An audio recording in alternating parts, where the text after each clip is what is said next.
আসসালামু আলাইকুম।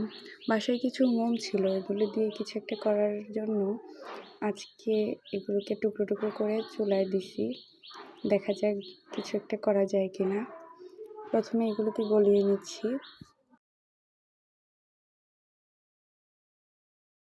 আপনারা দেখতেছেন যে হালকাভাবে এখন একটু একটু মেল্ট হচ্ছে।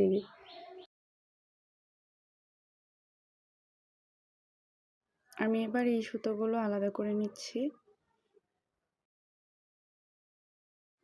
এবার আমার অনেকদিন আগের কিনে রাখা একটা মোল্ড ছিল টেডি বিয়ারের, এটাতে আমি প্রথমবারের মতো মোম দিয়ে কিছু একটা করার চেষ্টা করব।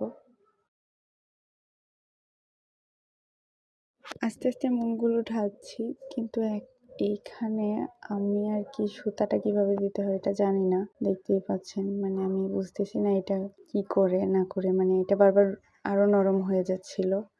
কিছুই করার নেই, ফার্স্ট এক্সপেরিমেন্ট। এটা হচ্ছে আমার সেকেন্ড আরেকটা মোল্ড।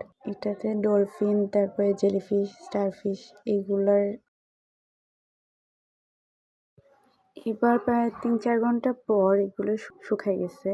এখানে আমার এই যে ডলফিনের এগুলো অনেক সুন্দর হয়েছে। আমি প্রথমে এই টেডি বিয়ারের মোল্ডটা খুলতেছি। এটা আমার অনেক দেখার ইচ্ছে ছিল ভিতরে কি হয়, কেমন আউটপুটটা আসে। এটা খোলার সময় আমার খুব ভয় হইতেছিল, যদি হাত পা বা কান টান কিছু থাকে ওইটা যদি ভাঙে তাইলে আমার এত কষ্ট সব শেষ।